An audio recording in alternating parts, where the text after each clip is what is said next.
नमः सिद्धेभ्यो यस्य स्वयं स्वभावाप्तिर्लभावे कृष्णकर्मणा तस्मै संज्ञानिरूपाय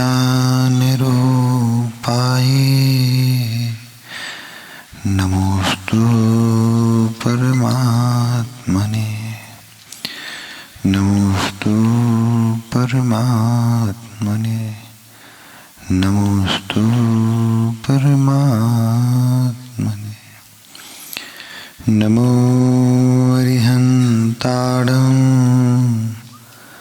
नमो सिद्धाणं नमो वायरियाणं नमो वज्रायाणं नमो लोये सभ्यसाहुणम्। बोलिए अनंतानंत सिद्ध परमेष्ठी भगवान की जय हो। परम पूजनीय आचार्य प्रवर पूज्यपाद स्वामी महाराज की जय हो। परम पूजनीय आचार्य प्रवर विराग संघ जी महाराज की जय हो। परम पूजनीय आचार्य गुरु विशुद्ध सागर जी महाराज की जय हो। श्रवण मुनि 108 सोम सागर जी महाराज की जय हो। मुनि संघ की जय। भव्य वीरात्माओं, हम सभी वस्तु के वस्तुत्व का सत्याद्भुत कराने वाली माँ जिनवाणी के आंचल में विराजते हैं। आचार्य प्रवर भगवत पूज्यपाद स्वामी ग्रंथराज इष्टोपदेशी में इष्ट तत्व की व्याख्या कर रहे हैं। जब जीव अनेक वस्तुओं की प्राप्ति के लिए आगे बढ़ता है तो उसे सभी वस्तुएं नई नई दिखती हैं। वह सोचता है कि मेरे पास यह वस्तु नई है। हर बार उसको कोई चीज कोई वस्तु दृष्टिगत होती है तो पूरी दृष्टिगत वस्तु उसको हर बार नहीं दिखती है। भदौरा जी, मकान बना लिया, कितना बड़ा बनाया? 5000 स्क्वायर फीट में। आपका तो मकान बहुत छोटा है, बहुत छोटा है। भगवान भरत चक्रवर्ती का तो मकान 84 खंड का था। कितने का? 84 खंड का मकान था। आपने कितना सा बनाया? इतना सा। लालू, ये कपड़े कब पहने थे तुमने? नए पहने पुराने? उत्तम दादा, ये अपने शरीर को ही पहन रहा है, अपने शरीर को ही पहन रहा है और शरीर पर शरीर ही लपेट रहा है। हमने इस पूरे ब्रह्मांड में जितने भी पुद्गल हैं उन सभी पुद्गलों को भोग भोग कर छोड़ दिया है। इतनी बार भोगा है, इतनी बार भोगा है, इतनी बार भोगा है कि हमें स्वयं नहीं पता कि कितनी बार उसको भोग चुके हैं। वही पुनः लौट लौट कर हमारे पास आता है और हमारा मन कहता है कि यह तो मैं नया भोग रहा हूं। पंडित जी, यह शरीर आपने कितनी बार प्राप्त कर लिया? यह शरीर जो आपका अभी चेहरा है कितनी बार प्राप्त कर चुके हो? भदौरा जी, बेटा सुंदर है? कुछ कितनी बार बेटा सुंदर हुआ? कई बार सुंदर बेटे की प्राप्ति हुई है। यहाँ पर कोई भी ऐसा व्यक्ति नहीं है जो कोई नई चीज का उपयोग कर रहा हो, नई वस्तु का उपयोग कर रहा हो। वही बार बार जो छोड़ चुके हैं, जिनका बमन कर चुके हैं, जिनको जंगल में छोड़ आए हैं, उसी का पुनः पुनः पुनः पुनः ही भोग चल रहा है। नीलेश सोचते, महाराज हम कभी पुनः भोग नहीं करते, हम स्वान नहीं है, क्योंकि श्वान की प्रवृत्ति होती है कि जो खाता है और वमन कर लेता है फिर पुनः खा जाता है। उसके पेट में यदि कोई खा ले कोई चीज तो वह वस्तु तो वह पूरी पूरी बाहर कर देता है, और बाहर करने के बाद पुनः ही उसको अंदर ले लेता है। आप श्वान हो, लेकिन श्वान तो जरूर हो। नरेंद्र जनता, कल सुबह उठे थे, आज सुबह उठे हो, कल सुबह उठोगे। इस पर्याय में ही तो किसी पर्याय में उठोगे, उठोगे तो उठोगे कि नहीं उठोगे। कल नहाया था, आज नहाया है, कल भी नहाओगे। अच्छा पर्याय रही तो नहाएंगे। दादा, यहाँ पर जितने भी लोग बैठे हैं सुबह सुबह उठते हैं, जाते हैं, नहाते हैं, भगवान की पूजन भक्ति करते हैं, पुनः ही वह ऑफिस में काम पर चले जाते हैं, शाम को लौट कर आते हैं और फिर वही कार्य करते रहते हैं। कोई पूरार्थ कार्य नहीं करते, सभी पूरार्थ कार्य कर रहे हैं। आचार्य भगवंत माणिक नंदी स्वामी ग्रंथराज परीक्षा मुक्त जी में कहते हैं कि ज्ञान प्रमाण कौन है? जो अपुरार्थ का भोग करता है वही ज्ञान प्रमाणित है, और जो पुरार्थ का भोग कर रहा है वह ज्ञान अप्रमाणित है।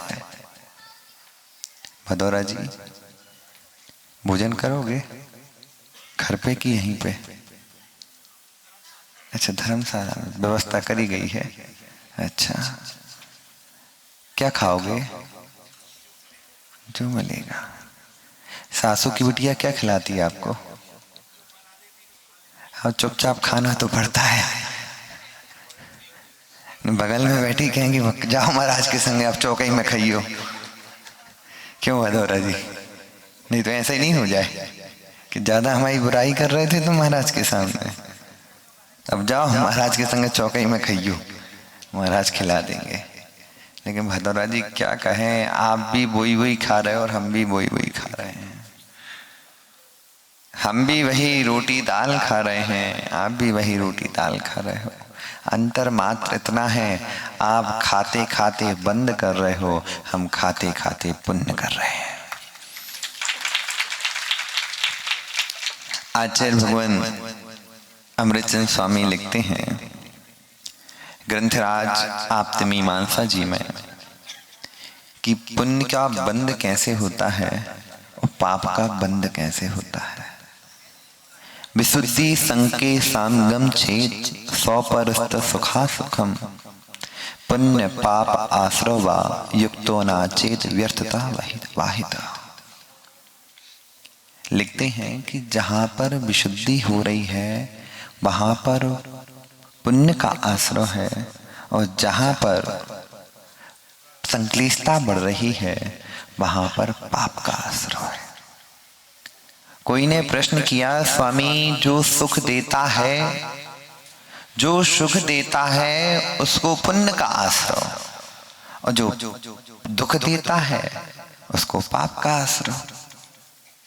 जो सुख देता है उसको पुण्य का आश्रय, और जो पाप देता है उसको, जो दुख देता है उसको पाप का आश्रय। आचार्य भगवान कहते हैं ना वस्तु से कभी पुण्य होता है न कभी वस्तु से पाप होता है, मात्र आपके भाव परिणामों से पुण्य होता है, आपके भाव परिणामों से पाप होता है। जब संक्लिष्टताएं बनती हैं, अभी भगवान अरहंत की पूजन होने के बाद भगवान की प्रतिष्ठा होगी। कल मुहूर्त कितने बजे का है पंडित जी? 9 बजे का? 9 का नहीं है, 10-22 का था। नवाज तो 10-22 का है। अच्छा, भदौरा जी, भगवान की आप पूजन कर रहे हो, और पूजन करते समय यदि आप एक थाली से दूसरी थाली में द्रव्य चढ़ा रहे हो और फिर भी आपके अंदर संक्लिष्टता चल रही है, तो समझ जाना पूजन आपके पाप का बंध है। पूजन करना आपको पाप का बंद करा रहा है। और यदि आप किसी व्यक्ति की दवाई शल्य क्रिया कर रहे हो, उसके पैर में से कांटा निकाल रहे हो और आपके कांटे निकालने पर उसको दर्द हो रहा है और दर्द होने पर भी आपके अंदर विशुद्धि बन रही है, आपको पुण्य का बंध है। क्यों? क्योंकि वहां पर आपका भाव देखा जा रहा है। संक्लिष्टता जिसमें हो रही है, चाहे वह अच्छा कार्य हो चाहे वह बुरा कार्य हो, उसमें आपको संक्लिष्टता है, तो समझ जाना पाप का बंध ही हो रहा है। और यदि वह बुरा कार्य दिख रहा है फिर भी अंदर विशुद्धि बन रही है, तो समझ जाना आपका पुण्य का कर्म है। भदौरा जी बेटे का क्या नाम? शशांक भाई। अब शशांक भाई सोच रहा, महाराज जी आपने अच्छा बता दिया, अब मैं एक शराब तो नहीं पीते ना? ठीक है। उत्तम दादा हमारे लालू भाई बोले, महाराज आज आपने बहुत अच्छा सूत्र बता दिया, जिसमें संक्लिष्टता होती है उसमें वो कार्य करना पाप है, और जिसमें विशुद्धि बनती है वो कार्य करना अच्छा है। तो हम तो एक काम करेंगे, पूजा करने में तो हमें विशुद्धि बनती नहीं है, तो हम पूजा नहीं करेंगे आज से। हमें तो दूसरों की चुगली करने में मजा आता है और हमारी उसमें विशुद्धि बनती है, तो हम आज से 3 गुना चुगली करते हैं, 3 गुना चुगली करते हैं। शशांक भाई इसमें पुण्य हो जाएगा क्या? उसकी तो विशुद्धि बनने ही आनंद आ रहा है। कई लोगों को हिंसा करने में आनंद आता है। आचार्य भगवंत अमृतचंद स्वामी कहते हैं हिंसा पुरुषार्थ सिद्धि उपाय में कि हिंसा करने में जो आनंद ले रहा है वो आनंद नहीं है, संक्लिष्टता ही है। वो आनंद नहीं है, उसे संक्लिष्टता ही कहा है। और जिस कार्य को करने में आपको, अब मुनिराज जब मुनि बनने जाते हैं, जब मुनिराज मुनि बनने जाते हैं भदौरा जी, तो ये बताओ उनकी माताओं को संक्लिष्टता नहीं होती होगी, उनके पिताजी को संक्लिष्टता नहीं होती होगी। सभी रोते हैं, चिल्लाते हैं, कहते हैं मत जाओ मत जाओ। और सामने वाला व्यक्ति देखेगा, शशांक कहेगा, महाराज कहेगा भैया जी क्यों जा रहे हो जब अपने माता पिता को रुला रहे हो तुम? क्यों शशांक, यही बात आएगी कि नहीं? तुम अपने माता पिता को रुला रहे हो और कह रहे हो कि तुम भगवान बनने जा रहे हो। लेकिन ध्यान रखना नरेंद्र जनता, आपको प्रत्यक्ष में दिख रहा है कि सामने वाला व्यक्ति अपने माता पिता को रुला रहा है, लेकिन ये देखो कि वह माता पिता अपने राग के कारण रो रहे हैं। किसके कारण? राग के कारण रो रहे हैं। और राग के कारण क्यों रो रहे हैं? कि यदि यह मैं चला जाएगा तो मेरे बुढ़ापे में सेवा कौन करेगा। नरेंद्र जनता जी, यदि बेटा जाए तो जाने देना। आपने तो अभी रोक दिया मत जा। अभी कल कोई भैया थे, वो सुना रहे थे, साक्षागत जी किसी भैया की आप सुना रहे थे कि उनके भोपाल में कोई भाई दादाजी थे, तो उनने कहा नीलेश भाई कि उनकी पत्नी ने कहा कि अपने बेटे की शादी कर लो और सब सेटल हो जाए, उसके बाद अपन दोनों दीक्षा ले लेंगे। महाराज के पास पहुंचे, महाराज ने भी कहा कि क्या लगे हो आप, अब तो समय हो चुका है। बोले महाराज मेरा बेटा जिस दिन उसकी शादी हो गई उसकी दूसरे दिन मैं घर छोड़ दूंगा। लेकिन क्या कहें, पता नहीं चलता कब किसका काल आ जाए। पता नहीं चलता कब किसका काल आ जाए। उन्होंने शिखर जी जा रहे थे, महावीर जी से शिखर जी की ओर जा रहे थे, ट्रेन में ही ओम शांति हो गई। भाव थे मुनि बनना है, भाव थे भगवान बनना है, लेकिन भगवान बनने के भाव रह गए और हंस उड़ गया। यदि कोई बच्चा, नीलेश भैया तुम्हारा बेटा यदि कह रहा है कि मुझे महाराज बनना है, आप कहते हो बेटा बड़े हो जाओ, कुछ कमा लो, धमा लो, शादी कर लो, बेटे का मुंह देख लो, बेटे के क्या पोते का मुंह देख लो, उसके बाद तुम बनना। पता है कल का भरोसा है क्या? कल का भरोसा है? कल का भी भरोसा नहीं है। नरेंद्र जनता, कल सुबह हम दहाड़ रहे थे, प्रवचन कर रहे थे, और आज अंदर बोलने में मेहनत हो रही है। नहीं पता कब क्या हो जाए। ना पल का भरोसा है, ना कल का भरोसा, ना कल का भरोसा है, ना पल का भरोसा है। क्यों लगे हो? हम जिसके पीछे भाग रहे हैं, जोड़ने में लगे हुए हैं, जोड़ रहे हैं, वो सब हम कई बार उसको भोग चुके हैं। लेकिन उत्तम दादा, ये करिया खोपड़ी की बहुत बड़ी विशाल लीला है। जब कोई शूद्र अछूत व्यक्ति मिलता है तो उसको स्पर्श नहीं करता, लेकिन वो धन यदि उससे लेना है तो उसको धोता भी नहीं है। धोता है क्या? कहते हैं हमारे पंडित जी की महाराज सबसे खतरनाक, सबसे अशुद्ध कोई है तो उसका नाम क्या है? बोले मोबाइल अशुद्ध है, कहां कहां लेके जा रहे। ठीक है वो अशुद्ध है, लेकिन सबसे ज्यादा अशुद्ध तो आपका नोट है। किन किन के हाथों से होते हुए आया, कहां कहां किसने नाक लगाई। और पहले सुनो तो, नाक लगाई, पसीना लगाया, और गिनते समय नरेंद्र जनता ने 1 2 3 4 5 6 पूरे नोटों का जितना मेल था अपनी जिह्वा पर लगा लिया। फिर भी कहते महाराज भाई आज तो मजा आ गया महाराज, कितने कमाल है। बोले महाराज पूरे के पूरे 1 लाख रुपए गड्डी के गिने हैं, 1 लाख गड्डी के गिने तो, लेकिन कितना मल आपके मुंह में चला गया, कितना मल मुंह में चला गया।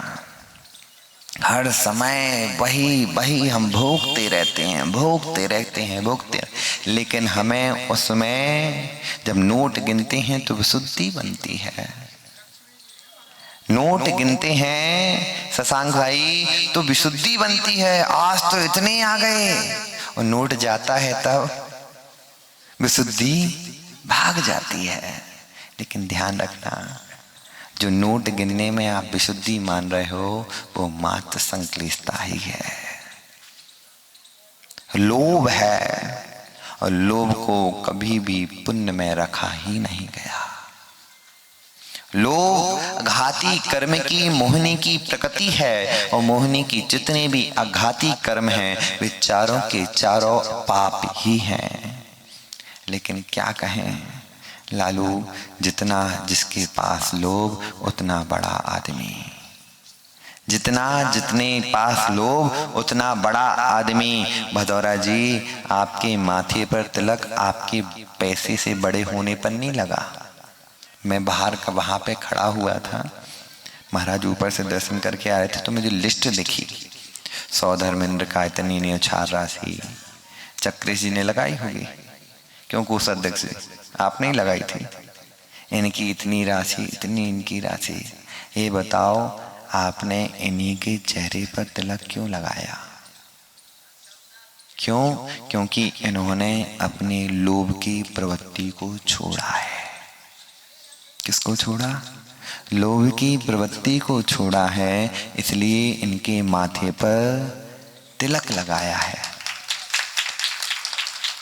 क्योंकि बहुत पड़े हैं, बहुत पड़े हैं जो अपनी लोभ की प्रवृत्ति को नहीं छोड़ पा रहे हैं।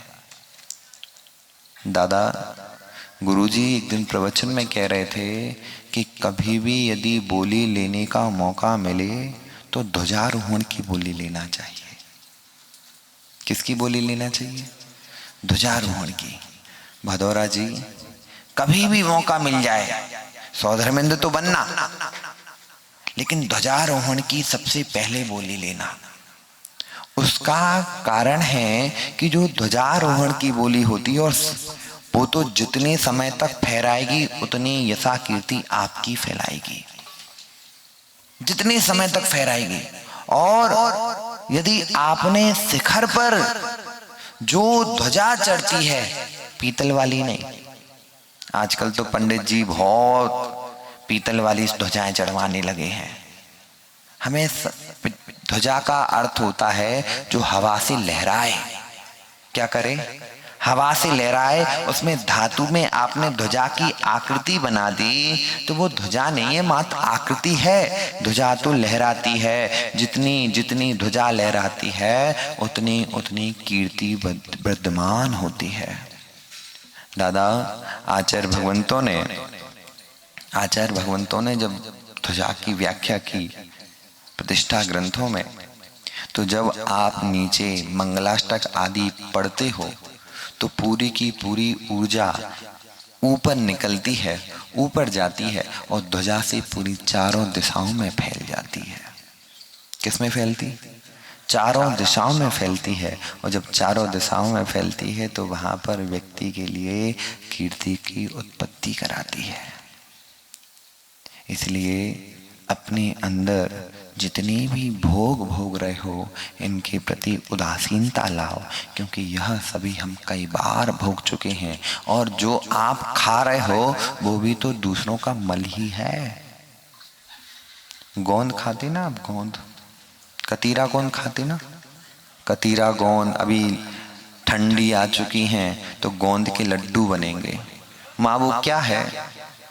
फल लटक रहा, क्या वो फल है? वो जब पेड़ में कहीं कट लग जाता है तो कट को भरने के लिए वह पेड़ स्वतः ही अपने अंदर से श्लेष्मा निकालता है और उस स्थान को भर देता है। उस स्थान में जो इकट्ठा हो गया उसको क्या कहते हैं? गोंद कहते हैं। अब बताओ वो क्या है, फल है कि मल है? वो मल है और उसको हम खा रहे हैं। लेकिन स्थावर कायिक का है, भक्ष है, इसलिए उसका उपयोग करते हैं। इसलिए देखो ये जितने भी हम भोग भोग रहे हैं वे सभी भोग हमारे जीवन में हर समय पाप की ही वृद्धि कर रहे हैं। जितना राग बढ़ेगा उतना ही आपको संसार बढ़ता है। आपका समय हो चुका है, इसलिए कल इस पर और चर्चा करेंगे। समय रहा तो समय पर किया हुआ काम समय को दिलाता है। बोले भगवान महावीर स्वामी की।